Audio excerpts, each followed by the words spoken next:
Hello, good evening दोस्तों। The Hindu editorial के इस सीरीज में आपका स्वागत है। सबसे पहले तो सॉरी बोलना चाहेंगे, एक दिन का डिले हो गया। 8 तारीख का 8 अप्रैल का एडिटोरियल आज हम 9 अप्रैल को आपके सामने लेके आ रहे हैं। लेकिन आज का एडिटोरियल देखने के बाद आपका मन खुश हो जाएगा। बहुत सारी ऐसी चीज़ें हम सिखाने जा रहे हैं जो आज के पहले एनालिसिस में, एडिटोरियल के एनालिसिस में जनरली बताया नहीं जाता। उनको छोटा समझ करके, उनको अनइम्पॉर्टेंट समझ के, या फिर कहिए कि छोटे वर्ड्स हैं इसलिए उनको फोकस नहीं किया जाता है। लेकिन वो कितने इम्पॉर्टेंट हैं, कैसे लैंग्वेज का मतलब सेंस बदल देते हैं, ये सब चीज़ें गौर करेंगे। इसलिए शुरू से अंत तक एकदम बने रहिएगा। तो चलिए शुरुआत करते हम लोग। 8 अप्रैल का है, ठीक है। और हम लोग ग्रामर एनालाइज करेंगे, स्ट्रक्चर और न्यू इंग्लिश वर्ड्स को एनालाइज करेंगे। न्यू इंग्लिश वर्ड्स को हम लोग उनके हिंदी मीनिंग और सिनोनिम्स के साथ तो एनालाइज करेंगे ही करेंगे, साथ ही साथ उनको कैसे यूज़ किया जाता है, कौन कौन से डिफरेंट कॉन्टेक्स्ट्स हैं जहां उन सभी वर्ड्स को यूज़ किया जा सकता है, उन सब पर भी हम लोग गौर करेंगे। तो चलिए शुरुआत करते हैं। ठीक है, देखिए इसका जो हेडिंग है, स्टेइंग अकोमोडेटिव। हेडिंग क्या है इसका? Staying accommodative. Accommodative parts of speech wise एक एडजेक्टिव है। ये पार्ट्स ऑफ स्पीच वाइज क्या है? एक एडजेक्टिव है, ठीक है। ये किस खानदान से है? इस खानदान से, अकोमोडेट। ये वर्ड आप जानते होंगे बहुत अच्छे से। अगर आप नहीं जानते हैं तो इसी खानदान से इस वर्ड को तो जानते होंगे, अकोमोडेशन। हाँ या ना बोलिएगा। क्लास थोड़ा लंबा होगा, हम पहले ही बता देते हैं। क्लास थोड़ा आज का लंबा होगा क्योंकि बहुत डिटेल से हर एक वर्ड को बताने जा रहे हैं, ताकि न सिर्फ ऑब्जेक्टिव इंग्लिश के एग्जाम्स आप क्वालिफाई कर सकें, बल्कि इन वर्ड्स को आप डिस्क्रिप्टिव इंग्लिश में भी यूज़ कर सकें, अपने बोलचाल की भाषा में, स्पोकन इंग्लिश में भी यूज़ कर सकें। अकोमोडेट जो है पार्ट्स ऑफ स्पीच वाइज एक वर्ब है और अकोमोडेशन नाउन है। हम लोग सब जानते हैं अकोमोडेशन का मतलब होता है रहने की जगह, ठीक है। रहने की जगह को हम लोग क्या बोलते हैं? अकोमोडेशन बोलते हैं, इसमें कोई दो राय नहीं। और अकोमोडेट का मतलब होता है रहना, ठीक है। हम सब ये चीज जानते हैं, ठीक है। लेकिन अकोमोडेट का एक और मीनिंग होता है, उसको हम लोग भूल जाते हैं। अकोमोडेट का मतलब होता है एडजस्ट करना, एडजस्ट करना, ठीक है। एडजस्ट करना का मतलब होता है अपने आप को ढाल लेना किसी चीज में, एडेप्ट कर लेना। एडेप्ट वन सेल्फ, खुद को एडेप्ट कर लेना। जैसे लड़कियां जब जाती हैं अपने ससुराल में, ठीक है, तो गौर से समझिएगा, एडेप्ट वन सेल्फ। लड़कियां जब अपने ससुराल में जाती हैं नए नए शादी होके, वहाँ का माहौल घर से एकदम उनके मायके से अलग होता है, वो अपने आप को ढाल लेती हैं, तो वो अपने आप को एडेप्ट कर लेती हैं, ठीक है। इसके लिए एक और सिनोनिम्स हम बताएंगे, रिकंसाइल कर लेना, रिकंसाइल कर लेना, ठीक है। तो अकोमोडेट वाला ये जो अर्थ है, ये वाला जो अर्थ है ना, एडजस्ट कर लेना, उसी अर्थ में ये एडजेक्टिव बना है, ठीक है। तो ढाल लेने लायक, मतलब जो एडजस्ट कर लेता है वो अकोमोडेटिव है ना। तो अकोमोडेटिव का मतलब जो एडजस्ट कर ले। एडजस्ट किसके हिसाब से करना होता है? तो एडजस्ट करना होता है हालात के हिसाब से, सिचुएशन के हिसाब से, ठीक है। अकोमोडेट का मतलब जब हम एडजस्ट करना बोलते हैं तो खास करके बिजनेस और इंडस्ट्रियल और कॉमर्शियल मामले में यूज किया जाता है, ठीक है। जैसे investors accommodate themselves according to the changing policies of the, जैसे एक सेंटेंस हम आपको बताते हैं, ठीक है। देखिए ये बोर्ड पर आ जाते हैं। वेरी फ्यू इन्वेस्टर्स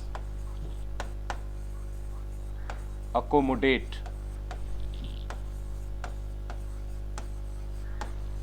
themselves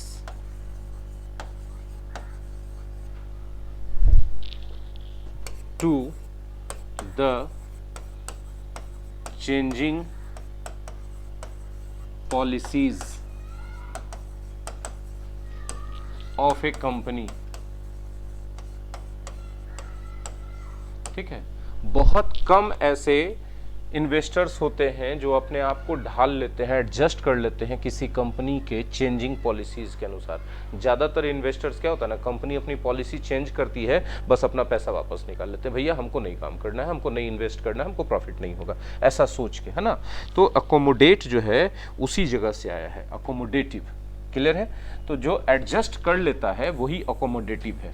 अब अकोमोडेटिव नेचर भी हो सकता है इंसान का, है ना। यदि किसी इंसान का अकोमोडेटिव नेचर है तो हर माहौल में जाके एडजस्ट कर लेता है। यदि सरकार की पॉलिसीज अकोमोडेटिव है तो पॉलिसीज हर बार चेंज होते रहेंगे सिचुएशन के हिसाब से। आरबीआई का यदि कोई पॉलिसी या कोई स्कीम या कोई योजना अकोमोडेटिव है, या आरबीआई का स्टैंस या आरबीआई का क्या बोल सकते हैं, पॉलिसीज अकोमोडेटिव है, मतलब आरबीआई अपने पॉलिसीज को चेंज करने के लिए हमेशा तैयार है कि भैया जैसा हालात रहेगा हम पॉलिसीज वैसा चेंज कर देंगे। फिर स्टे वर्ड को देखिए, स्टे वर्ड कहाँ से आया है, ठीक है। तो स्टे का मतलब होता है, जैसे बहुत बहुत कॉमन फ्रेज आप सुने होंगे, स्टे काम। कोई बहुत ज्यादा गुस्साता है या नर्वस होता है तो बोलते हैं स्टे काम, स्टे काम, शांत रहिए। तो इस शांत रहिए मतलब स्टेइंग अकोमोडेटिव, मतलब अकोमोडेटिव रहना, अकोमोडेटिव बने रहना। तो स्टे का मतलब यहाँ पर रिमेन आप बोल सकते हैं। स्टे का मतलब क्या बोल सकते हैं, रिमेन। तो आप बोल सकते हैं रिमेनिंग अकोमोडेटिव, ठीक है। एकोमोडेटिव कौन रहेगा, आरबीआई रहेगा अपने पॉलिसीज के टर्म्स में। कैसे रहेगा, तो यहाँ देखिए बता रहा है, on RBI keeping interest rates unchanged. RBI जो है इंटरेस्ट रेट्स को अनचेंज्ड रखेगा। क्यों रखेगा, आगे चल के पता चलेगा, अंदाजा तो आप लोग लगा ही लिए होंगे। फिर आगे है, the RBI can not afford, याद रखिएगा अफोर्ड के बाद हमेशा 2+V1 आता है, टू ड्रॉप। आरबीआई अफोर्ड नहीं कर सकता है। अगर आप अफोर्ड नहीं कर सकते हैं कुछ करना, 2+V1 मतलब कोई काम करना, अगर आप कोई काम करना अफोर्ड नहीं कर सकते हैं तो गारंटी मानिए कि उस काम को करने के बाद आपको नुकसान होगा। जैसे I can't afford to go absent from my class, मतलब कि मैं अपने क्लास से एब्सेंट होना अफोर्ड नहीं कर सकता हूं। इसका मतलब क्या हुआ कि अगर हम एब्सेंट हो गए अपने क्लास से तो इससे हमको नुकसान होगा, इससे हमको क्या होगा, नुकसान होगा। I can't afford to go absent from my class, I can't afford to ignore the questions of my students. मैं अपने स्टूडेंट्स के क्वेश्चंस को इग्नोर करना अफोर्ड नहीं कर सकता हूं। क्यों, अगर मैं ऐसा करूंगा तो मुझे नुकसान होगा, स्टूडेंट्स मुझे अच्छा टीचर नहीं मानेंगे। You can't afford to miss this class, आप इस क्लास को मिस करना अफोर्ड नहीं कर सकते। क्यों, क्योंकि आप मिस करेंगे तो आपको नुकसान होगा, बहुत सारी चीजें आप नहीं सीख पाएंगे। ठीक है, ठीक है, जरा सा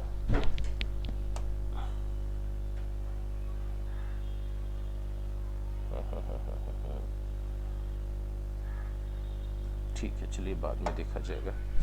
कुछ सेटिंग्स हम चेंज करना चाह रहे थे, 1 मिनट एक सेटिंग चेंज करना था, डिलीट करने वाला। देखिए अब यहाँ पर आप क्या देख सकते हैं ना कि अब हमने बता दिया कांट अफोर्ड 2+V1। अब जरा देखिए कि क्या लिखा है यहाँ पर,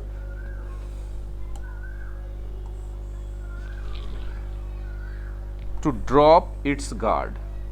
ठीक है, ये its, to drop its guard जो है, गौर से समझिएगा। ठीक है, जब हम यहाँ बोलते हैं कि टू ड्रॉप इट्स गार्ड, तो इसका मतलब क्या होता है, ये जो फ्रेज आप यहाँ पर देख पा रहे हैं, टू ड्रॉप इट्स गार्ड, तो इसका मतलब क्या होता है, आइए देखिए बोर्ड पे देख लेते हैं इसको। ठीक है, फ्रेज है हमारा टू ड्रॉप वंस गार्ड। ठीक है, टू ड्रॉप वंस गार्ड, ये वंस के जगह पर, ठीक है, सिचुएशन के हिसाब से my, our, your, his, her इत्यादि आते रहता है। ठीक है, इसको एक हम ट्रिकी तरीके से समझाते हैं। जूडो, कराटे या कोई मार्शल आर्ट वगैरह हम लोग जब खेलते हैं या लड़ते हैं तो हम लोग ऐसे करके रखते हैं, ऐसे रखते हैं कि कोई फेस पे मारे नहीं, तो हम अपने फेस को गार्ड करते हैं। तो ये हम अपने फेस को गार्ड करते हैं, और जब लगता है कि सामने वाला अब अटैक नहीं करेगा तो हाथ ऐसे कर लेते हैं। ठीक है, तो हमने ड्रॉप कर दिया अपने गार्ड को, ये गार्ड था हमारा, उसको हमने क्या कर दिया, नीचे कर दिया, ड्रॉप कर दिया। तो ड्रॉप वंस गार्ड का मतलब not to be so careful, है ना, आप उतना केयरफुल नहीं है। और जब आप अपना गार्ड कीप करते हैं, keep your guard, keep your guard, तो आप अपने आप बचाव के लिए तैयार रहते हैं। तो इसी का उल्टा एक और हो जाएगा, to keep once guard. To keep once guard means to be careful. इसका मतलब क्या हो गया? To be careful. ठीक है, आइए वापस। तो यहां पर साफ साफ करा, आरबीआई कैनॉट अफोर्ड, आरबीआई नहीं कर सकता है ड्रॉप इट्स गार्ड, लापरवाह होना उसको अफोर्ड नहीं कर सकता लापरवाह। किस मामले पर? तो on price stability, price stability के मामले पर आरबीआई लापरवाह होना अफोर्ड नहीं कर सकता। मतलब आरबीआई अगर प्राइस स्टेबिलिटी के मामले पर लापरवाह हो जाएगा तो पूरा उसका मॉनेटरी पॉलिसी गड़बड़ा जाएगा, उसको नुकसान हो जाएगा। ठीक है, कब? While in search of growth, RBI growth चाह रहा है, आरबीआई चाह रहा है कि देश में आर्थिक विकास हो। ठीक है, तो इस आर्थिक विकास की तलाश में वह प्राइस स्टेबिलिटी को इग्नोर नहीं कर सकता, उस पर लापरवाही नहीं कर सकता है। ठीक है, अगर करेगा तो आरबीआई को नुकसान होगा, आरबीआई की पॉलिसीज फेल हो जाएंगी। क्लियर है? ये था हेडिंग और टैगलाइन। ठीक है, आगे बढ़ते हैं, चलिए आगे बढ़े।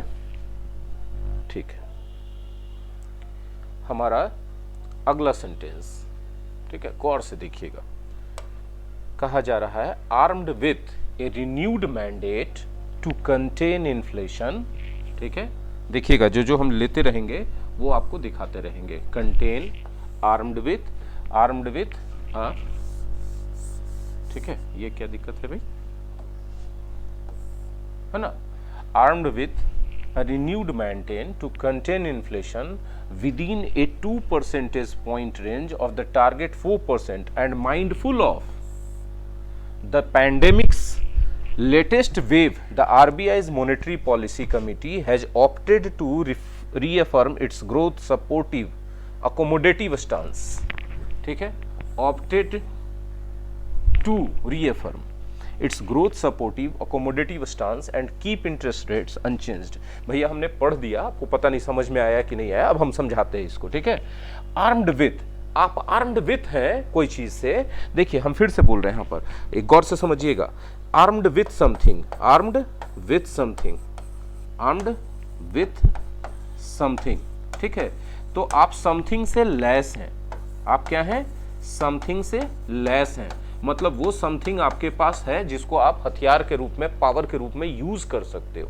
ठीक है, तो आर्म्ड विथ है, तो क्या विथ के बाद जो चीज उसके पास है तो चीज क्या है? रिन्यूड मैंडेट है। मैंडेट का मतलब क्या होता है? तो मैंडेट का मतलब होता है इंस्ट्रक्शन। मैंडेट का मतलब क्या होता है? इंस्ट्रक्शन। मैंडेट का मतलब इंस्ट्रक्शन, जिसको हिंदी में निर्देश बोल सकते हैं। रिन्यूड मैंडेट का मतलब क्या? नया नया इंस्ट्रक्शन उसको मिला है। इंस्ट्रक्शन क्या मिला है? To contain inflation, to contain inflation. Contain नहीं लेगा, मतलब ये अपने मन से चलेगा। ठीक है, चलो भैया चलो। टू कंटेन इन्फ्लेशन, है ना? अभी कंटेन क्या होता है? इन्फ्लेशन को कंटेन करना। कंटेन करना मतलब कंट्रोल करना।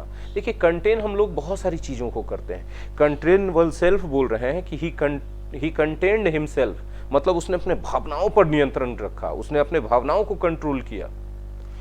अगर आप कंटेन योर एनिमी करते हैं, कंटेन योर एनिमी करते हैं, तो आप अपने दुश्मन को रोक के रखते हैं कि वो आपके क्षेत्र में प्रवेश ना कर जाए, आपको नुकसान ना पहुंचा दे। ठीक है, देखिए कंटेन को, आइए देखिए हम बताते हैं। ठीक है, कंटेन,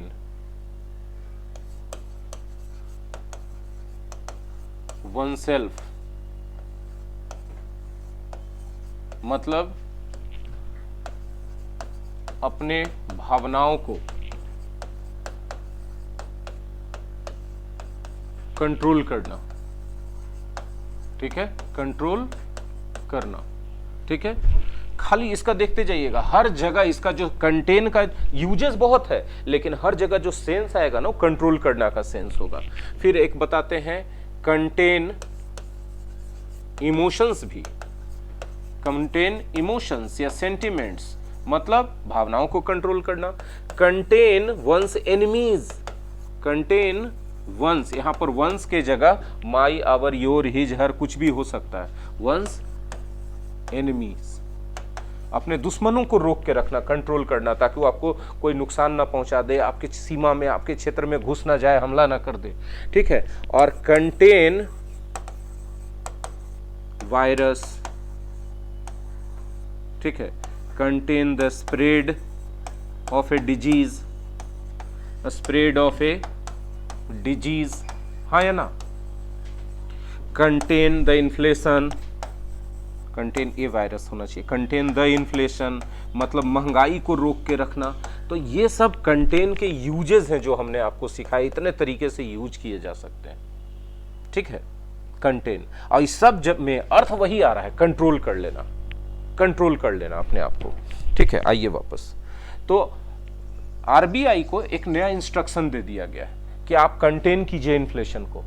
कंटेन कहां करके रखिए, कंटेन करके आपको रखना है with in A 2 percentage point range, 2 percentage point range के अंदर। अभी 2 परसेंटेज पॉइंट रेंज क्या होता है, ये टेक्निकल बात है इकोनॉमी का, हम उसमें अभी नहीं जाएंगे क्योंकि हम इंग्लिश के लिए एक्सप्लेन करने वाले हैं। हमने क्लास के शुरुआत में बोला ग्रामर एनालाइज करेंगे, हम स्ट्रक्चर एनालाइज करेंगे, हम वोकैबुलरी एनालाइज करेंगे, ठीक है। तो कहा जा रहा है कंटेन कीजिए इन्फ्लेशन को with in A 2 percentage point range of the target. Target रखा गया इन्फ्लेशन का कि 4% जो वर्तमान है उसे 4% तक इन्फ्लेशन होना चाहिए, ठीक है। इन्फ्लेशन का टारगेट रखा गया 4% तक, लेकिन उस 4% में से of the target 4% of the target, of लगता है तो में से का बोध कराते हैं कि नहीं कराते हैं, ठीक है। ऑफ लगता है तो किसका बोध कराते हैं, में से का बोध कराते हैं ना। तो जो टारगेट है 4% उसमें से 2 परसेंटेज पॉइंट तक आपको कंटेन करके रखना है इन्फ्लेशन को, यानी महंगाई को 4% का जो टारगेट रखा गया है उसमें से 2 ही परसेंटेज पॉइंट तक बढ़ने देना है, इसके ज्यादा नहीं बढ़ने देना है। इन नया मैंडेट दिया गया है किसको, आरबीआई को। आरबीआई आर्म्ड विथ है इस मैंडेट से, और साथ ही साथ और देखिएगा एंड माइंडफुल ऑफ अगर आप माइंडफुल ऑफ समथिंग हैं, गौर से समझिएगा, फिर से हम आपके लिए नया वर्ड लेके आए हैं, ठीक है। ये सब जितना भी आप पीडीएफ देख रहे हैं ना, आपको मेरे टेलीग्राम चैनल सोनीश ट्यूटोरियल क्लासेस और माई एग्जाम स्टडी दोनों पर मिल जाएगा, आप जाकर के वहां पर से डाउनलोड कर सकते हैं, ठीक है। देखिएगा, हम बोलते हैं माइंडफुल ऑफ समथिंग, ठीक है, mindful of something, mindful of something. इस समथिंग से आप अलर्ट रहते हैं तभी आप बोलते हैं I am mindful of my mistakes. I am mindful of my mistakes का मतलब मैं अपनी गलतियों से अलर्ट हूं, गलतियों के प्रति सचेत हूं। तो आप माइंडफुल हैं तो आप अलर्ट हैं, माइंडफुल हैं आप तो क्या है, अलर्ट हैं, ठीक है, अलर्ट ऑफ समथिंग है, ठीक है। आप उस चीज को जानते हैं, जाहिर सी बात है, आप माइंडफुल है, अलर्ट है, तो मतलब उस चीज का जानकारी आपके पास है, तो आप अवेयर ऑफ समथिंग है, आप अवेयर ऑफ समथिंग है, ठीक है। साथ ही साथ अगर आप माइंडफुल हैं तो आप कॉग्निजेंट ऑफ समथिंग है, क्या है आप, कॉग्निजेंट। कॉग्निजेंट का स्पेलिंग एस से भी लिखा था और जेड से भी लिखाता है, कॉग्निजेंट ऑफ समथिंग। इंडिया में ज्यादातर एस से ही प्रचलित है, समथिंग है, और यूएस में, अमेरिका में ये जेड वाला स्पेलिंग प्रचलित होगा, दोनों सही होता है, COGNIZANT भी लिखिएगा तो सही होगा, SANT भी। कॉग्निजेंट ऑफ समथिंग, कॉग्निजेंट, तो ये सब प्रीपोजिशन के साथ हम बता रहे हैं, गौर कीजिए, हमने प्रीपोजिशन भी बताया सबका ना, ठीक है। माइंडफुल सबके साथ क्या लग रहा है, ऑफ प्रीपोजिशन लग रहा है, बड़ा कॉमन सा बात है। तो आप अवेयर ऑफ समथिंग है, तो उसी तरह गौर से आइए, वापस आइए, क्या कह रहा है कि आरबीआई के पास 2 चीजें आ गई हैं। एक तो भाई उसके पास एक रिन्यूड मैंडेट आ गया कि भैया चाहे जो हो जाए इन्फ्लेशन को बेटा रोको तुम। एक कौन दिया होगा मैंडेट, जाहिर सी बात है भारत की सरकार ने, वित्त मंत्रालय ने आरबीआई को ही कहा होगा, हाँ या ना। क्या कहा होगा कि आपका जो 4% का टारगेट है इन्फ्लेशन का, उसमें से 2 परसेंटेज पॉइंट तक रोक के रख दीजिए। और उसके साथ साथ आरबीआई माइंडफुल है, उसको जानकारी है किस चीज के बारे में, पैंडेमिक के लेटेस्ट वेव के बारे में। गौर से समझिएगा, पैंडेमिक का जो लेटेस्ट वेव है उसके बारे में भी जानकारी है। इसके चलते RBI monetary policy committee, RBI का मॉनेटरी पॉलिसी कमिटी, ये सब्जेक्ट है, हैज ऑप्टेड, तय किया है, चुना है, डिसाइड किया है। ऑप्ट करने का मतलब डिसाइड करना, ठीक है। देखिए, अब ऑप्ट वर्ड को आप सीखना चाहते हैं, आइए ना, हम गर्दन उड़ा देंगे। हम पहले ही बोले थे कि क्लास लंबा होगा लेकिन एक एक वर्ड तोड़ देंगे हम, ठीक है। एकदम 206 का 412 हड्डी बना देना है। ऑप्ट, ऑप्ट एक वर्ब है, याद रखिएगा। ऑप्ट क्या है मेरी जान, वर्ब है। तो ऑप्ट का मतलब क्या होता है, ऑप्ट का मतलब होता है चूज, चुनना, ठीक है। ऑप्ट जनरली किस प्रीपोजिशन के साथ यूज होता है, तो आपको बता दें, ऑप्ट फॉर समथिंग होता है। क्या होता है, ऑप्ट फॉर समथिंग होता है। ऑप्ट फॉर समथिंग का मतलब होता है चूज समथिंग, चूज समथिंग, ठीक है। आप दूसरे अर्थों में बोल सकते हैं सिलेक्ट समथिंग, सिलेक्ट समथिंग बोल सकते हैं कि नहीं, बोल सकते हैं कि नहीं, बोलिए। या फिर आप बोल सकते हैं डिसाइड ऑन समथिंग। बोलिए सर डिसाइड माने तो तय करना होता है ना। हाँ बेटा होता है, लेकिन डिसाइड ऑन एक फ्रेजल वर्ब है। डिसाइड ऑन का मतलब होता है बहुत सारा ऑप्शन आपके पास मिल गया है, उसमें से एक आपको चुनना है। डिसाइड ऑन समथिंग है, खाली डिसाइड नहीं है बेटा, डिसाइड ऑन है, गौर से देखिएगा, डिसाइड ऑन समथिंग है ना। तो जो है यहां पर आइए, वापस फिर से आइए कि क्या कह रहा है, लेटेस्ट आरबीआई मॉनेटरी पॉलिसी ने डिसाइड किया है कि वो रीअफर्म करेगा अपने ग्रोथ सपोर्टिव। रीअफर्म करना का मतलब क्या? अफर्म करने का मतलब होता है कि आप बोलते हैं हाँ हम करेंगे, और रीअफर्म मतलब दोबारा तिबारा हर बार आप कहते हैं कि हाँ करबे करबो बेटा, की करमी तू, ये रीअफर्म करना, हम ये काम करेंगे ही करेंगे, रीअफर्म करना हो गया। तो आरबीआई के मॉनेटरी पॉलिसी कमेटी क्या होता है, आरबीआई के अंदर अलग अलग काम के लिए कमिटीज बनती है। तो देश की मौद्रिक नीतियां क्या होंगी, इस पर इसका डिसीजन कौन लेता है, इसका निर्धारण कौन करता है, तो आरबीआई के अंदर एक मॉनेटरी पॉलिसी कमेटी होती है, वो करता है। तो उसने तय किया है कि वो रीअफर्म करेगा, यानी फिर से सुनिश्चित करेगा, सबको आश्वासन देगा, फिर से सबको भरोसा दिलाएगा, रीअफर्म करेगा कि इसका जो ग्रोथ सपोर्टिव एकोमोडेटिव स्टांस है, ग्रोथ सपोर्टिव है मतलब ग्रोथ को सपोर्ट करने वाला है, अकोमोडेटिव है इसका मतलब हालात के हिसाब से सिचुएशन चेंज होगा तो चेंज करने के लिए तैयार रहेगा। गौर कीजिए, और स्टांस का मतलब पोजीशन। तो आरबीआई कह रहा है कि मेरा जो पोजीशन है, मेरा जो डिसीजन है, मेरा जो स्टांस, देखिए ये स्टांस है, जब लड़ते हैं तो स्टांस ये ऐसे, तो ये स्टांस होता है। तो जो हमारा स्टांस है वो ग्रोथ सपोर्टिव है, मतलब हम अपना पोजीशन ऐसा बनाए हुए हैं कि हम देश में ग्रोथ को सपोर्ट करेंगे, इकोनॉमिक ग्रोथ को, और अकोमोडेटिव भी है मेरा स्टांस, मतलब कि हम देश के बदलते हालात के अनुसार। ऐसा क्यों कहा होगा आरबीआई ने कि देश के बदलते हालात के हिसाब से हम एडजस्ट करने के लिए तैयार हैं? क्योंकि आरबीआई अभी बोले थे ना, mindful of the pandemics latest wave. RBI जो है अभी जो पेंडेमिक चल रहा है, पेंडेमिक वैश्विक महामारी नहीं जानते हो यार, ऐसा बात, जो अभी कोरोना वाला चल रहा है भैया, कोविड-19 वाला, तो उसका जो लेटेस्ट वेव चल रहा है, गौर से सुनिएगा, जो लेटेस्ट वेव चल रहा है उसके बारे में भी जानकारी है। तो आरबीआई को कैसे ने पता है कि पिछले साल तो छठी के दूध याद दिला दिया था हम लोग को, है कोरोना, पूरा सब लॉकडाउन लगा दिया था, एकदम गर्दा मचा के लॉकडाउन लगा था, कोचिंग वाला तो तबाह बर्बाद हो गया। खैर छोड़ दीजिए, हम कोई कंप्लेन नहीं कर रहे हैं, लेकिन इस बार हुआ तो सब मर जाएगा एकदम पक्का। अभी 11 तारीख तक लगा दिया गया, सब खुल्ल है, कोचिंग बंद करो, कहां से खाएगा कोनो ठिकाना नहीं, कोई कंप्लेन नहीं है, कोई बगावत नहीं है, लेकिन दर्द होगा तो मुंह से आह तो निकलवे न करेगा भाई, ऐसे थोड़े है। तो आरबीआई को पता है कि पेंडेमिक का लेटेस्ट वेव आ चुका है ना, तो बोला लेटेस्ट वेव, कहीं फिर से कुछ बड़का डिसीजन न लेना पड़ जाए। दिल्ली एकदम गर्दा मचा दिया है कोरोना। अभी आज का लेटेस्ट न्यूज बता रहे हैं कि कौन है, गंगाराम अस्पताल, उसका 37 डॉक्टर इन्फेक्टेड हो गया है, डॉक्टर वे लेबल आए, ठीक है। तो अकोमोडेटिव स्टांस रखे हुए हैं और बोल रहा है कि हम इंटरेस्ट रेट को अनचेंज्ड रखेंगे। बात समझ में आया, बात समझ में आया। कीप समथिंग अनचेंज्ड का मतलब उसको हम नए बदलेंगे। आगे बढ़ो, आगे बढ़ो, कितना पढ़ोगे बउआ, हम कहां मना किए कि नहीं पढ़ो। चलो आगे, अगला देखो, करा the MPC monetary policy committee, ठीक है। एमपीसी माने monetary policy committee which met for the first time, जिसका मीटिंग फर्स्ट टाइम हुआ है न्यू फाइनेंशियल ईयर में। नया फाइनेंशियल ईयर स्टार्ट हो गया ना भाई साहब, 1 अप्रैल से स्टार्ट हो गया है, 31 मार्च अगला 2022 तक चलेगा। तो नया फाइनेंशियल ईयर में ये पहला मीटिंग हुआ है एमपीसी का, मॉनेटरी पॉलिसी कमिटी का। Also maintained it's projection. Projection का मतलब क्या होता है? प्रोजेक्शन, प्रोजेक्शन फिजिक्स में पढ़े होंगे, प्रक्षेपण। रॉकेट को प्रोजेक्ट किया जाता है 11.2 किलोमीटर प्रति घंटा प्रति सेकंड की रफ्तार से, 11.2 किलोमीटर प्रति सेकंड की रफ्तार से पृथ्वी पर से यदि किसी भी वस्तु को प्रोजेक्ट कर दिया जाए तो पृथ्वी के गुरुत्वाकर्षण क्षेत्र में वापस नहीं आएगा और वह पृथ्वी के चक्कर लगाता रहेगा। बेटा फिजिक्स है ना, तो फिजिक्स में प्रोजेक्शन था ना, वही वाला प्रोजेक्शन है। तो प्रोजेक्शन का मतलब कि हमारा अनुमान कि कहां से कहां तक जाएगा, ठीक है, हमारा अनुमान, ठीक है, ठीक है, हमारा अनुमान कि कहां से कहां तक जाएगा। क्या जीडीपी कहां से कहां तक जाएगा, जीडीपी का एक्सपेंशन प्रोजेक्शन अपना दिखा रहा है। मेंटेन किया अपने प्रोजेक्शन को, किसने मेंटेन किया? आरबीआई ने। मीटिंग हुआ फर्स्ट टाइम नया फाइनेंशियल ईयर में, हम मेंटेन किया, ठीक है। In the current fiscal at 10.5%, बोला कि अभी जो वर्तमान में आर्थिक कंडीशन है उस पर हम अपना जीडीपी एक्सपेंशन यानी जीडीपी ग्रोथ को 10.5% पर फिक्स करते हैं। प्रोजेक्शन अपना अनुमान कि इस वित्त वर्ष के अंत तक हम लोग 10.5% का जीडीपी एक्सपेंशन कर लेंगे, ग्रोथ कर लेंगे, ठीक है। ऐसा करते समय देखो बेटा, अभी जो हम बता दे रहे हैं ये बहुत जबरदस्त बात है, ठीक है। अभी जो हम बता रहे हैं गौर से समझो, ये काहे ऐसे होता है हमको समझ में नहीं आता, ठीक है। इसको कभी, ठीक है,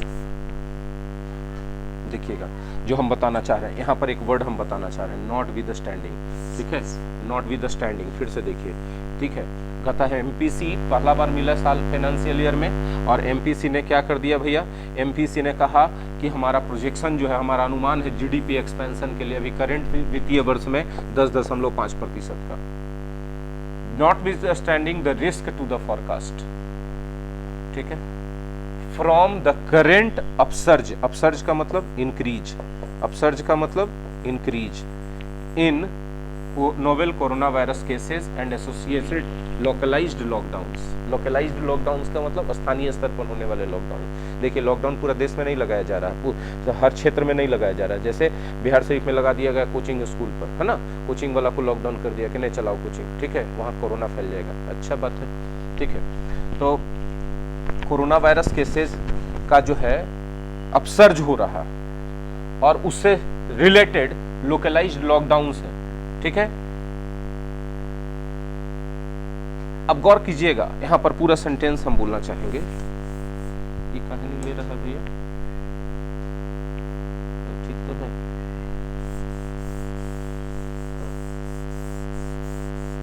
इसको फिर से हम बता रहे हैं सेंटेंस को, मेरा ध्यान किसी और चीज पे चला गया और पता नहीं, ठीक है।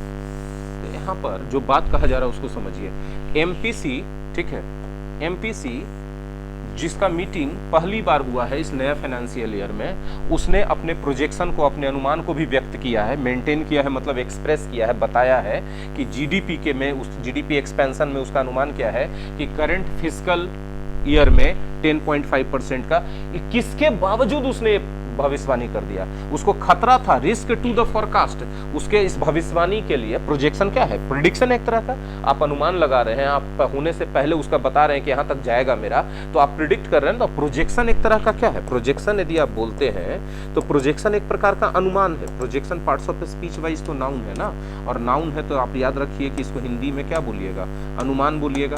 अब अनुमान बोलिएगा तो ये आपका जो है गेस है, लेकिन ये ब्लाइंड गेस तो होता नहीं है, वो लोग का बहुत स्टडी करता है, इसीलिए प्रोजेक्शन बोलता है उसको, स्टडी करके पूरा एकदम आंकड़ा के आधार पर निकालता है, तो गेस है वो, एक तरह का प्रिडिक्शन है, भविष्यवाणी है वो, हाँ या ना, ठीक है, वो एक तरह का फोरकास्ट है, पूर्वानुमान है वो, है कि नहीं है। तो ये जो है सब सिनोनिम्स हम बता दिए आपको, ठीक है ना, गौर से समझिएगा कि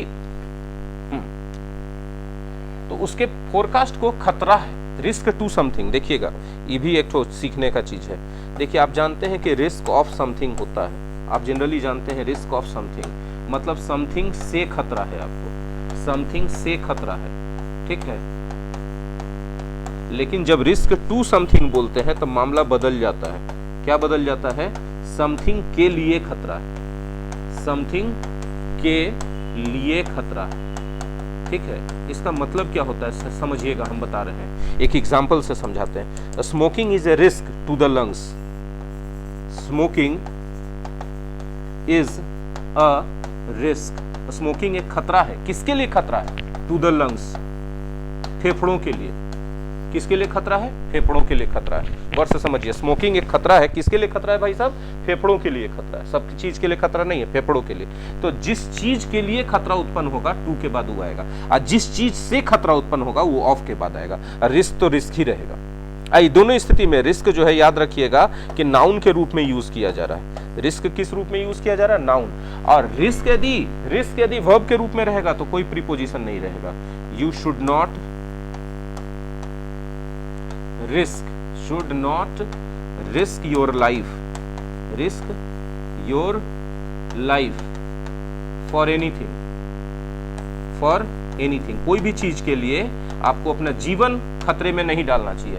तो रिस्क यहाँ वर्ब है, इसके बाद सीधे ऑब्जेक्ट आता है, कोई प्रीपोजिशन बीच में नहीं है। और रिस्क जब नाउन है तो ऑफ भी आ सकता है, टू भी आ सकता है, सिचुएशन अलग अलग होगा, ठीक है। समझिए छोटा छोटा वर्ड है, इग्नोर कर देते हैं हम लोग कि हम लोग जानते हैं, लेकिन कितना माइनर सा डिफरेंस है ऑफ और टू का, और वहां नो प्रीपोजिशन, सब गौर समझिएगा। तो कहा जा रहा है कि उसके पूर्वानुमान के लिए खतरा था, खतरा किससे था, रिस्क था करेंट अपसर्ज से इन novel coronavirus cases.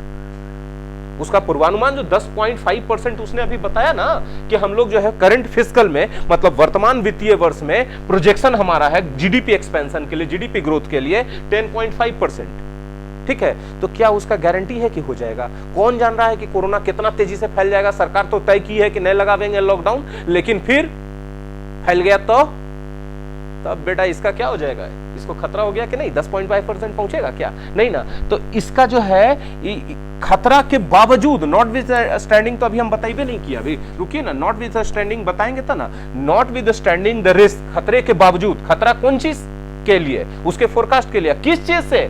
Current upsurge से, करंट जो इंक्रीज हो रहा है नोवेल कोरोना वायरस में, उससे और उससे रिलेटेड लोकलाइज्ड लॉकडाउन से। हर क्षेत्र में लोकलाइज्ड लॉकडाउन लग जाए अच्छे दिनों के लिए, तो वहां का इकोनॉमिक ग्रोथ रुक जाएगा, और वहां का इकोनॉमिक ग्रोथ रुक जाएगा तो जो ओवरऑल जीडीपी एक्सपेंशन जो देश का रहेगा उस पर असर पड़ेगा कि नहीं पड़ेगा? अब पड़ेगा तो इसका जो 10.5% का ये अनुमान लगाया, प्रोजेक्शन लगाया, ये फुलफिल नहीं ना हो सकता है। बात समझिए, ठीक है?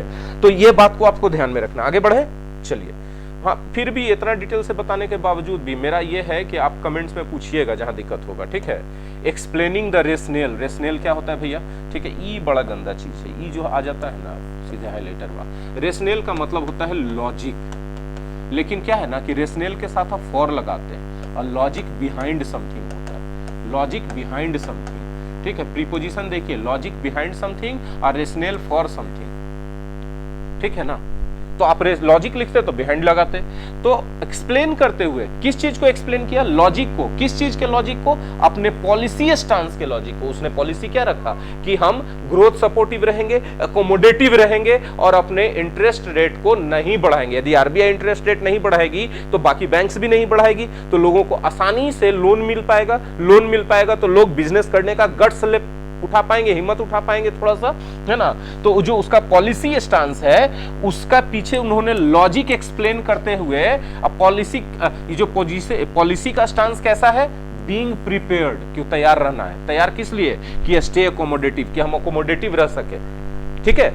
आरबीआई बोल रही है कि हमारा पॉलिसी स्टांस यही है कि हम बीइंग प्रिपेयर्ड रहेंगे, मतलब हम तैयार रहेंगे ताकि हम अकोमोडेटिव बने रह सकें। अकोमोडेटिव मतलब हालात के हिसाब से अपने आप को ढालते रह सके, इसके बात के लिए हम लोग तैयार रहेंगे और जहां तक संभव हो पाएगा, एज लॉन्ग एज नेसेसरी, ताकि हम इंश्योर कर सकें, सुनिश्चित कर सकें। क्या सुनिश्चित करें? कि इकोनॉमिक ग्रोथ बिकम्स ड्यूरेबल, कि आर्थिक विकास ड्यूरेबल हो सके। अगर कोई चीज ड्यूरेबल है तो लंबे दिनों तक चलेगा, ठीक है?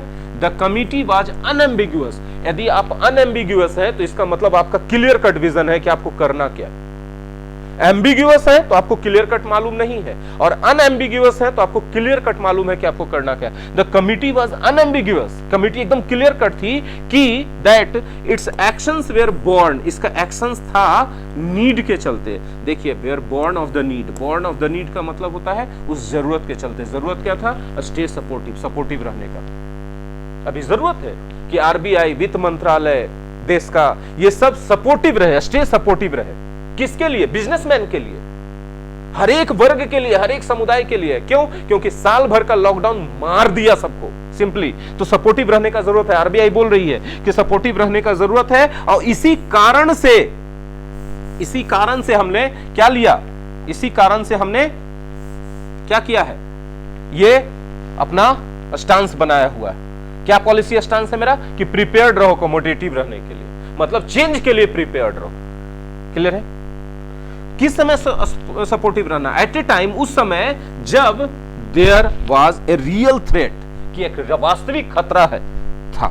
खतरा क्या? कि द रिन्यूड जंप इन कोविड-19 इन्फेक्शंस, ये कोविड-19 इन्फेक्शंस में नया जो उछाल आ रहा है, ये कुड कर सकता है क्या? डैम्पेन का मतलब डिक्रीज कर सकता है। किस चीज को डिक्रीज कर सकता है? डिक्रीज कर सकता है डिमांड को, demand for contact intensive services. Contact intensive services क्या होता है? इसको आम भाषा में समझिए बेटा, आप जो क्लास में आके हमसे पढ़ते हैं ना, वो कॉन्टैक्ट इंटेंसिव सर्विसेज है, ठीक है? कॉन्टैक्ट इंटेंसिव सर्विसेज का मतलब जिसमें लोगों को एक दूसरे से मिलना पड़ता है, ये कॉन्टैक्ट इंटेंसिव सर्विसेज है। वैसा कोई भी काम जिसमें मिलना जरूरी है वो कॉन्टैक्ट इंटेंसिव सर्विसेज है। तो कॉन्टैक्ट इंटेंसिव सर्विसेज को डैम्पेन करेगा, मतलब लोगों को घर से निकलने में, कहीं जाने में, दुकान खोलने में ये डैम्पेन करेगा, उसको डिक्रीज करेगा, उसका हिम्मत तोड़ेगा सबका, ठीक है? रिस्ट्रेन ग्रोथ, ग्रोथ को लिमिट कर देगा। ग्रोथ इंपल्सेस को लिमिट कर देगा, मतलब विकास का जो दर है, विकास का जो गति है उसको लिमिट कर देगा। And prolong the return to normality, और नॉर्मल हालत में लौटने में जो टाइम लगेगा उसको प्रोलॉन्ग कर देगा, लंबा कर देगा। कितना वर्ड है यार इसमें, हम क्या बताएं, भयानक वर्ड्स हैं इसमें, ठीक है। इसमें क्या है, भयानक वर्ड्स है, ठीक है। कैसे भयानक वर्ड्स हैं, देखिए देखिए इसमें कितना सारा वर्ड्स है, हम आपको बता रहे हैं, ठीक है। देखिए एक बार में हमने क्लीन किया है, अब इसको समझिएगा। इसमें जो है, जो पहला वर्ड है हम यहां पर से ले रहे हैं, रेशनेल फॉर समथिंग, रेशनेल फॉर समथिंग, ठीक है। इसको कह सकते हैं लॉजिक बिहाइंड समथिंग, पहला चीज लॉजिक बिहाइंड समथिंग, ठीक है। ये पहला हो गया आपका।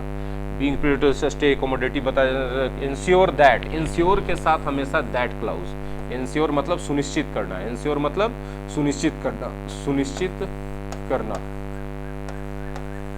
सुनिश्चित करना, ठीक है।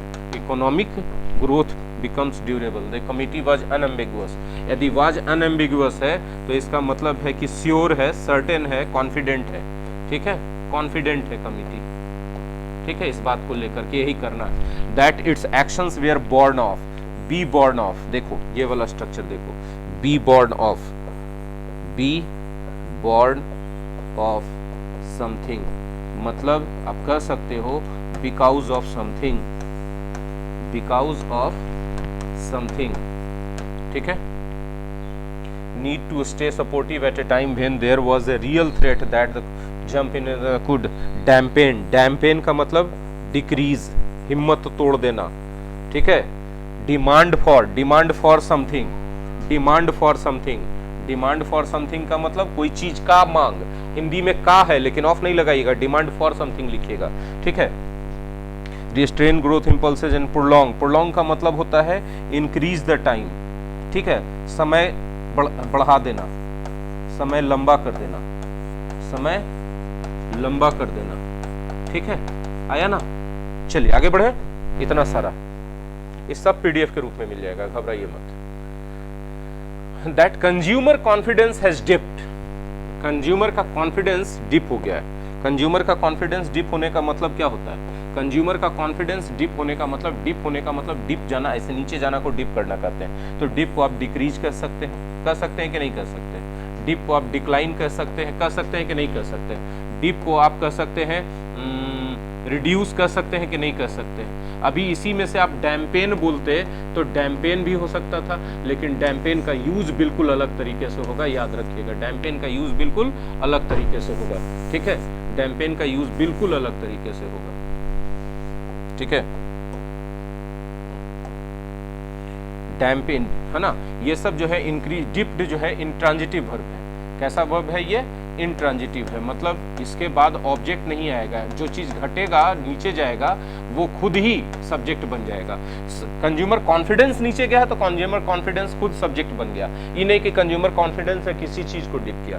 और डिप जब ट्रांजिटिव के रूप में यूज करते हैं, डिप जब ट्रांजिटिव के रूप में यूज करते हैं, ट्रांजिटिव वर्ब के रूप में, तब इसका मतलब होता है डुबाना। कैसा डुबाना, तो dip the biscuit into the tea, dip बोलते ना, बिस्किट डिप करके खाओ, डिप द बिस्किट, है ना, तो इसको आप डुबाना, सोक भी बोल सकते हैं इसको, सोक। चलिए, तो कह रहा है the consumer confidence has dipped, consumer का कॉन्फिडेंस नीचे गया है, एज द एमपीसी नोटेड, जैसा कि एमपीसी ने इस बात को गौर किया। और ये बात जो कंज्यूमर का कॉन्फिडेंस नीचे गया है, गौर से समझिएगा, ये पूरा का पूरा एक सेंटेंस जो है ये सब्जेक्ट के तौर पे सेंटेंस यूज कर दिया गया, और इसके लिए वर्ब यहाँ पर दे दिया गया, ये वर्ब दे दिया गया कि ये जो बात है इज ए क्लियर साइन, एक स्पष्ट निशानी है कि uncertainty clouds the outlook for growth, outlook for growth, ठीक है। आउटलुक फॉर ग्रोथ का मतलब क्या होता है, आउटलुक फॉर ग्रोथ का मतलब होता है संभावना। देखिए आउटलुक का एक सामान्य मीनिंग होता है नजरिया, दृष्टिकोण होता है ना, आउटलुक का सामान्य अर्थ क्या होता है, दृष्टिकोण, लेकिन आउटलुक फॉर समथिंग का मतलब होता है कोई चीज की संभावना, आउटलुक फॉर समथिंग का मतलब होता है कोई चीज की संभावना, आउटलुक फॉर समथिंग मतलब प्रोस्पेक्ट्स फॉर समथिंग, प्रोस्पेक्ट्स का मतलब चांसेस, प्रोस्पेक्ट्स फॉर समथिंग, ठीक है। प्रोस्पेक्ट्स की जगह अगर आप पॉसिबिलिटी लिख दीजिएगा तो पॉसिबिलिटी ऑफ लिखना पड़ेगा, पॉसिबिलिटी ऑफ समथिंग, देखिएगा हम एकदम बताते जा रहे हैं, ठीक है। पॉसिबिलिटी ऑफ समथिंग, ठीक है, पॉसिबिलिटी ऑफ समथिंग, ठीक है, मतलब उस चीज का संभावना। तो जो ग्रोथ का संभावना है उसको क्लाउड कर देता है। क्लाउड करने का मतलब क्या है कि उसको धुंधला कर देता है। कोई चीज क्लाउड में चला जाएगा तो दिखाई नहीं ना पड़ेगा क्लियरली कि क्या है नहीं है। तो क्लाउड कर देने का मतलब क्या है, उसको धुंधला कर देना। जो अनसर्टेनिटी का माहौल बन रहा है, ये जो है विकास की संभावनाओं को क्लाउड करता है, धुंधला कर देता है। आगे बढ़े, चलिए। एड टू दिस, इसमें यह भी बात शामिल कर लीजिए। कौन सा बात शामिल कीजिएगा, देखिए इसमें कहता है add to this, add to this, इसमें शामिल कर लीजिए। क्या शामिल कर लीजिए, इस फैक्ट को कि IHS मार्केट का manufacturing purchasing manager index PMI, इसको शॉर्टकट में PMI बोलिए, PMI सर्वे किया गया जो मार्च में, उससे रिवील हुआ। मतलब अभी जो बातें कही गई उस बात में इस बात को भी शामिल कर लीजिए कि PMI का सर्वे जो मार्च के लिए है, उस सर्वे ने रिवील किया, रिवील करने का मतलब खुलासा किया कि business sentiment had slid, slide, ये नीचे की ओर। तो स्लिड V2 है, ठीक है, स्लिड क्या है, V2 है। तो अभी देखिए कितना इसमें आपको, इसमें मिल गया आपको सिनोनिम्स। ये जो स्लिड है ये नीचे की ओर जाना, मतलब इसका भी मतलब हो गया डिक्रीज। तो आप देख रहे हैं कि डिक्रीज के अर्थ में कितना सारा मीनिंग मिल गया, बहुत सारा सिनोनिम्स मिल गया इस एडिटोरियल में, है ना। तो business sentiment had slid to a 7 month low, मतलब 7 महीने से का नीचे सबसे निचला पैमाना पर चला गया। इवन एज भी जरा सा देखिएगा कंजंक्शन के रूप में, ठीक है।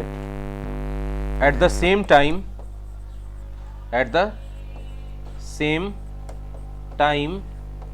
As the research firms subsequent India services PMI report showed both manufacturers and services companies continued to plus V1, continue के बाद 2 plus, continue to shed jobs for a 13th month। 13वां महीना लगातार सर्विस कंपनीज और manufacturer companies दोनों नौकरियां कम कर रही हैं। शेड जॉब्स का मतलब होता है नौकरी कम कर देना, और कम करना जारी रखा है। मतलब 13 महीना से लगातार जितना भी सर्विस सेक्टर का कंपनी है और मैन्युफैक्चरिंग सेक्टर का कंपनी है, वो दोनों के दोनों लगातार क्या कर रहा है भैया, वो नौकरियां कम करते जा रहा है। ये किसके रिपोर्ट में पता चला है, इंडिया सर्विस PMI रिपोर्ट में पता चला है, ठीक है। जिस समय IHS मार्केट का manufacturing purchasing manager index PMI से के सर्वे, मार्च वाला सर्वे से ये पता चला कि 7 मंथ के सबसे लोएस्ट पॉइंट पर पहुंच गया बिजनेस सेंटीमेंट, लोग बिजनेस करना नहीं चाह रहे, हिचकिचा रहे हैं। उसी समय एक और सर्वे रिपोर्ट आया, वो किसका था, इंडिया सर्विसेज PMI रिपोर्ट का आया। उसने भी दिखाया कि मैन्युफैक्चर और सर्विसेज कंपनीज जो हैं लगातार 13 महीनों से अपने नौकरियों में कटौती करती जा रही हैं। कंटिन्यू 2 plus V1 मतलब करते रहना। ही कंटिन्यूड टू वीप, वह रोता रहा। V4 भी लगा सकते, ही कंटिन्यूड वीपिंग, वह रोता रहा। चलिए आगे बढ़ते हैं। विथ जॉब्स, बड़ा जबरदस्त स्ट्रक्चर आया है, इसको आप इग्नोर नहीं कर सकते, ठीक है। With jobs and incomes remaining under stress for millions लोगों के लिए जॉब और इनकम बहुत स्ट्रेस का मैटर रहा, ठीक है।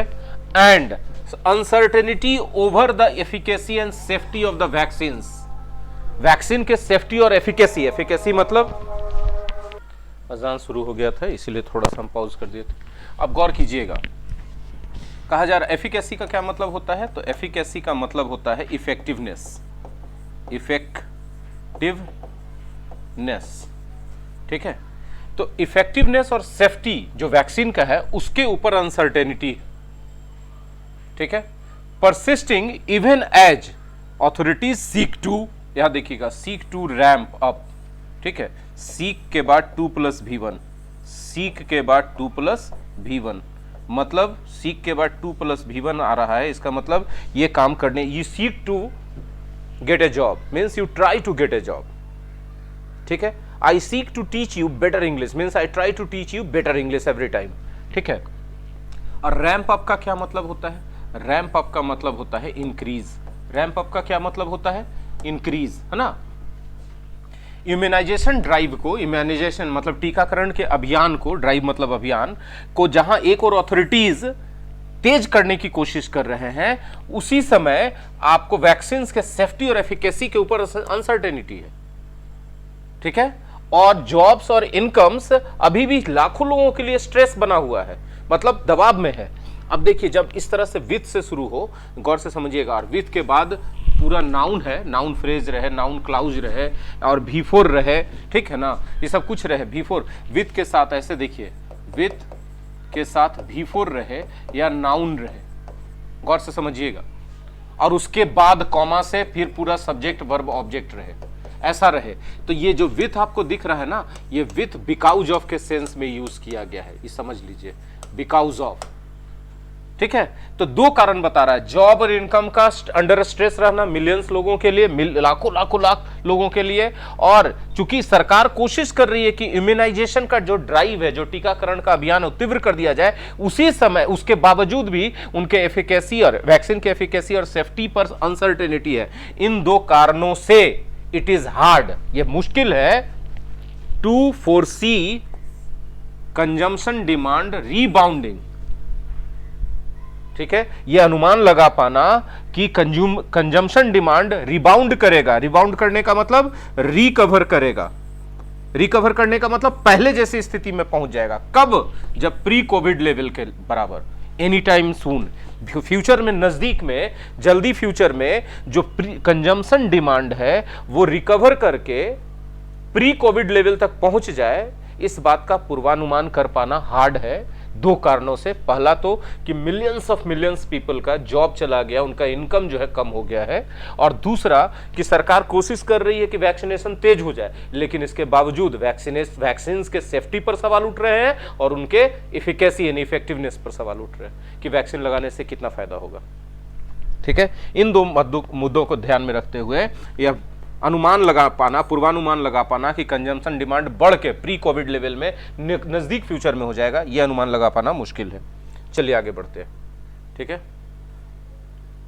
The MPC's central remit on inflation also remains a concern. If something remains a concern, वो चिंता का विषय बना हुआ है। तो मॉनेटरी पॉलिसी कमिटी का जो सेंट्रल रेमिट है, जो मुख्य ड्यूटी है, टास्क है, रेस्पॉन्सिबिलिटी है, टास्क या रेस्पॉन्सिबिलिटी है, ठीक है ना, या जो ड्यूटी है, किस चीज के मामले में? इन्फ्लेशन के मामले में, यह भी एक चिंता का विषय बना हुआ है, ठीक है। यह भी क्या है? एक चिंता का विषय बना हुआ है, ठीक है। क्यों? तो आगे बताएंगे कोई एक्सपर्ट। आगे देखते हैं क्या लिखता है इसके बारे में। कोर इन्फ्लेशन, ठीक है, core inflation, the panel observed had core inflation had hardened across the board. Across the board यदि कोई चीज हुआ है तो सबके लिए हुआ है, फॉर ऑल, सभी सेगमेंट्स के लिए हुआ है। तो जो है कोर इन्फ्लेशन ज्यादा कठोर हो गया है, मतलब और बढ़ गया है पूरे सेक्टर के लिए, and increased by 50 basis points to touch 6% in February में ही बढ़ चुका था, 50 बेसिस पॉइंट्स बढ़ा था और बढ़ करके 6% फरवरी में छू दिया था। क्या? Core inflation. अब बोला गया था कि टारगेट के 4% जो टारगेट है उसका 2 परसेंटेज पॉइंट तक रखिए, अच्छा फरवरी में बढ़ के 6% चला गया था। ये किसने देखा? पैनल ने ऑब्जर्व किया। किस पैनल ने? एमपीसी यानी मॉनेटरी पॉलिसी कमिटी के पैनल ने इस चीज को ऑब्जर्व किया कि कोर इन्फ्लेशन बढ़ चुका था सभी क्षेत्रों के लिए, और बढ़ करके 50 बेसिस पॉइंट बढ़ के 6% पहुंच चुका था फरवरी में, ठीक है। चलिए, the RBI is Cognizant of, अभी हम पढ़ाए थे थोड़ा देर पहले, कॉग्निजेंट ऑफ का मतलब अवेयर ऑफ, है ना। आरबीआई अवेयर ऑफ है इस फैक्ट से कि there are both upside and downside pressure. Upside pressure भी है, डाउनसाइड प्रेशर भी है, मतलब इन्फ्लेशन बहुत बढ़ना भी नहीं चाहिए और डिफ्लेशन भी बहुत नहीं होना चाहिए, दोनों तरफ का प्रेशर है। और ये दैट मे इंपैक्ट, जो असर डाल सकता है, इंपैक्ट का मतलब अफेक्ट या इन्फ्लुएंस, असर डाल सकता है, किस चीज पर असर डाल सकता है? The trajectory of retail inflation. Retail inflation का ट्रेजेक्ट्री, ट्रेजेक्ट्री क्या होता है? जब हम लोग कोई ग्राफ बनाते हैं तो ये जो पाथ दिखता है ग्राफ का, इसी को ट्रेजेक्ट्री बोलते हैं। इसको क्या बोलते हैं? ट्रेजेक्ट्री बोलते हैं। ठीक है, ट्रेजेक्ट्री बोलते हैं इसको। ठीक है ना? आगे बढ़िए।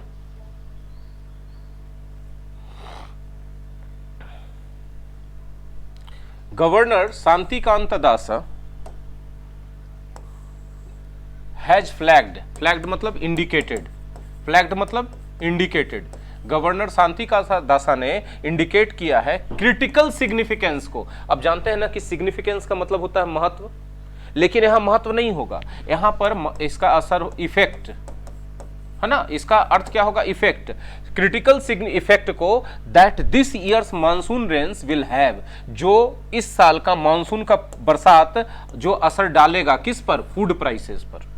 मतलब गवर्नर शांतिकांत दास, शक्तिकांत दास, हम गलत नाम पढ़ रहे थे गवर्नर का, RBI governor, sorry, governor Shaktikanta Das ने इंडिकेट किया है कि बहुत क्रिटिकल इफेक्ट होगा, क्रिटिकल असर पड़ेगा मॉनसून रेन्स का फूड प्राइसेस पर इस साल, which have been a recent source of upward pressure.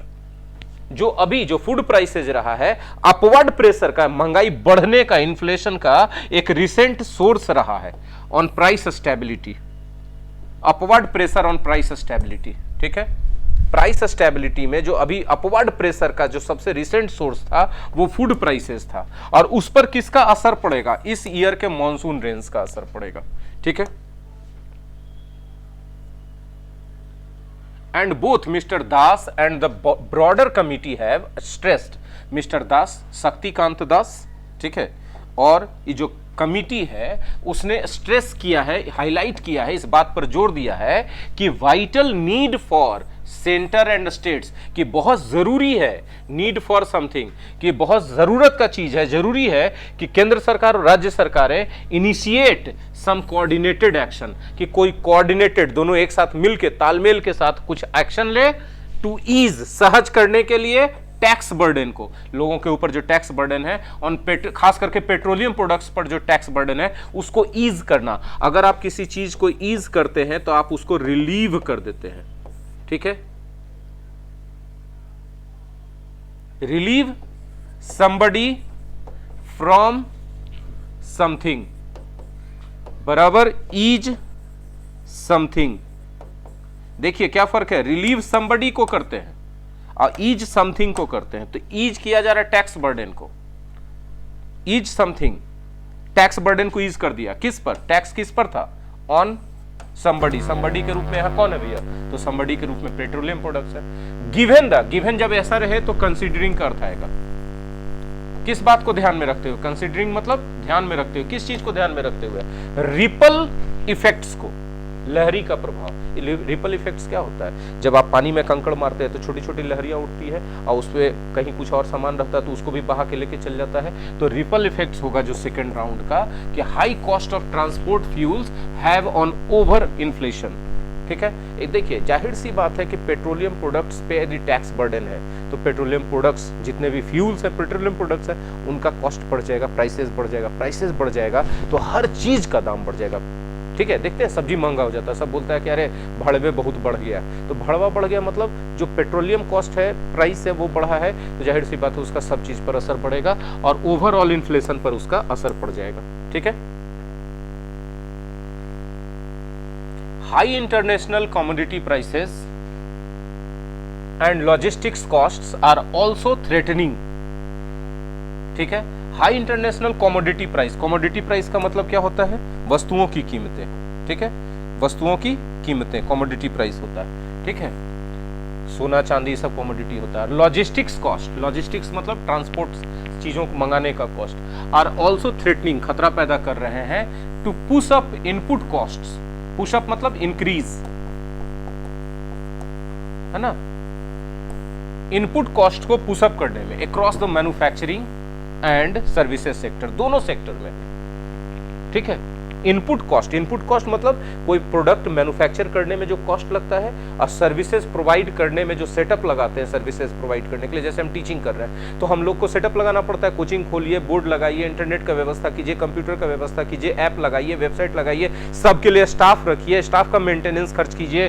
तो ये सब जो है इनपुट कॉस्ट है। तो मैन्युफैक्चरिंग सेक्टर में, मैन्युफैक्चरिंग सेक्टर वो है जिसमें कोई चीज बनाया जाता है, और सर्विस सेक्टर हम लोग हैं जिसमें हम लोग सर्विसेज प्रोवाइड करते हैं। इन दोनों सेक्टर्स में इनपुट कॉस्ट बढ़ जाता है, लॉजिस्टिक कॉस्ट बढ़ने से और कमोडिटी के प्राइसेस बढ़ने से। कहां पर? इंटरनेशनल मार्केट में।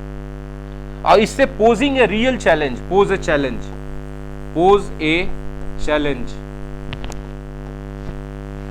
टू समबडी या समथिंग, ठीक है, मतलब समबडी या समथिंग के लिए चुनौती प्रस्तुत करना। यहाँ चैलेंज की जगह थ्रेट भी हो सकता है, खतरा प्रस्तुत करना, किसी के लिए खतरा क्रिएट कर देना। तो यहाँ पर जो है, और इससे एकदम चैलेंज हो जाता है, चुनौती हो जाता है पॉलिसी मेकर्स के लिए।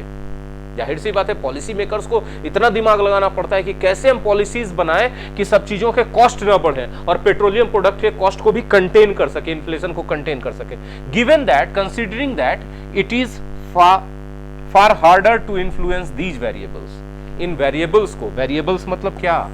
Input costs, commodity prices, logistic costs, ये वेरिएबल्स है। वेरिएबल्स मतलब विच कीप चेंजिंग। आपने अलजेब्रा में जरूर पढ़ा होगा वेरिएबल्स, ठीक है ना। फार हमेशा यूज किया जाता है एडवर्ब के रूप में कंपैरेटिव डिग्री के साथ, ठीक है। फार किसके साथ यूज किया जाता है? कंपैरेटिव डिग्री के साथ यूज किया जाता है। हार्डर कंपैरेटिव डिग्री, बहुत ज्यादा। फार का यहाँ अर्थ हो जाता है कंपैरेटिव डिग्री के साथ वेरी के अर्थ में यूज किया जाता है, लेकिन वेरी को यूज नहीं कर सकते कंपैरेटिव डिग्री के साथ, ये एरर हो जाएगा, ठीक है, और फार सही हो जाएगा। टू इन्फ्लुएंस दीज वेरिएबल्स, ठीक है, ये बहुत ज्यादा कठिन हो जाता है इन वेरिएबल्स को इन्फ्लुएंस करना, इन पर असर डालना। ऐसी पॉलिसीज बनाए जिससे असर पड़े, ये बहुत मुश्किल काम हो जाता है, ठीक है। विद द आरबीआईज ओन, फिर से देखिए आ गया ना, विथ, ठीक है, क्या आ गया है ना। आरबीआई का अपना मार्च सर्वे आया इन्फ्लेशन पर, ये expectations showing that urban household, शहरी मकान, शहरी घर, एक्सपेक्ट प्राइसेस टू एक्सेलरेट। शहरी परिवारों को, हाउसहोल्ड्स मतलब फैमिली भी आप बोल सकते हैं, शहरी परिवारों को, ठीक है, उम्मीद है कि प्राइसेस एक्सेलरेट करेंगे एक साल के दौरान। ओवर ईयर हॉरिजन मतलब एक साल के दौरान, ठीक है। Monetary authorities can ill afford, monetary authorities जो है, जितने भी मॉनेटरी अथॉरिटीज कौन है? पीएमसी है, आरबीआई है, वित्त मंत्रालय है, वो ill afford, can ill afford मतलब कैन नॉट अफोर्ड, या आप बोल सकते हैं कैन नॉट अफोर्ड और can ill afford to drop their guard on price stability. Price stability पर वो लापरवाही नहीं बरत सकते हैं जितने भी मॉनेटरी अथॉरिटीज हैं, ठीक है, क्योंकि फॉर एट स्टेक मतलब दांव पर, यदि कोई चीज दांव पर है तो खतरे पर है ना। एट रिस्क क्या है? इज है देयर हार्ड अर्न्ड क्रेडिबिलिटी, उनका बहुत मेहनत से कमाया हुआ विश्वसनीयता। क्रेडिबिलिटी मतलब विश्वसनीयता, जो इन मॉनेटरी अथॉरिटीज ने जो बहुत विश्वसनीयता कमाया है कि हम अच्छा पॉलिसीज बना के देते हैं, हम देश में इन्फ्लेशन को कंट्रोल करते हैं, बहुत मेहनत से उन लोगों ने अपना इमेज बनाया है, तो उस क्रेडिबिलिटी या इमेज को वो दांव पे लग जाएगा अगर वो लापरवाह हो गए तो। क्लियर है? हो गया भैया, खत्म। और क्या चाहिए? देखिए 8th का था ना, हाँ जी 8th का ही था, ठीक है, 8th का था, खत्म कर दिए हमने। ग्रामर बहुत सारा बताया, स्ट्रक्चर बताया, न्यू इंग्लिश वर्ड्स का तो भरमार कर दिया। अब आपसे कहेंगे कि अगर आपको वाकई में ये काम के लायक चीज लगा है, ठीक है, तो लाइक कीजिए, शेयर तो करिए ही करिए दबा के दम, और साथ ही साथ कमेंट्स में अपना ओपिनियन दीजिए। वीडियो लंबा हुआ इस बात का हमको अंदाजा है, लेकिन आज के लिए इतना ही। धन्यवाद। शेयर कीजिए जितना ज़्यादा से ज़्यादा कर सकते हैं। और हाँ, चलते चलते एक चीज़ और बता दें कि हमारा जो ऐप है माई एग्जाम स्टडी ऐप, ठीक है ना, देखिए माई एग्जाम स्टडी ऐप जो है वो प्ले स्टोर से डाउनलोड कर लीजिए। उस पर बहुत सारे फ्री ऑफ कॉस्ट का कोर्सेज हैं और बहुत सारी यूज़फुल चीज़ें हैं। और अगर आप यूट्यूब चैनल सोनीश ट्यूटोरियल क्लासेस पर पहली बार हैं तो चैनल के अंदर जाइए, विजिट कीजिए, चैनल को अच्छे से एक्सप्लोर कीजिए। आपके काम के लायक चीज़ें मिलती हैं तो सब्सक्राइब करके बेल आइकन को हिट कर दीजिएगा। और वाकई नोटिफिकेशन चाहिए आपको कि हाँ नहीं हमको चाहिए नोटिफिकेशन, जब भी अपलोड हो अपडेट हो कोई चीज़ तो पता चलना चाहिए। तो इसके लिए अपने मोबाइल के सेटिंग्स में जाके यूट्यूब नोटिफिकेशन को भी ऑन कर लीजिएगा। धन्यवाद।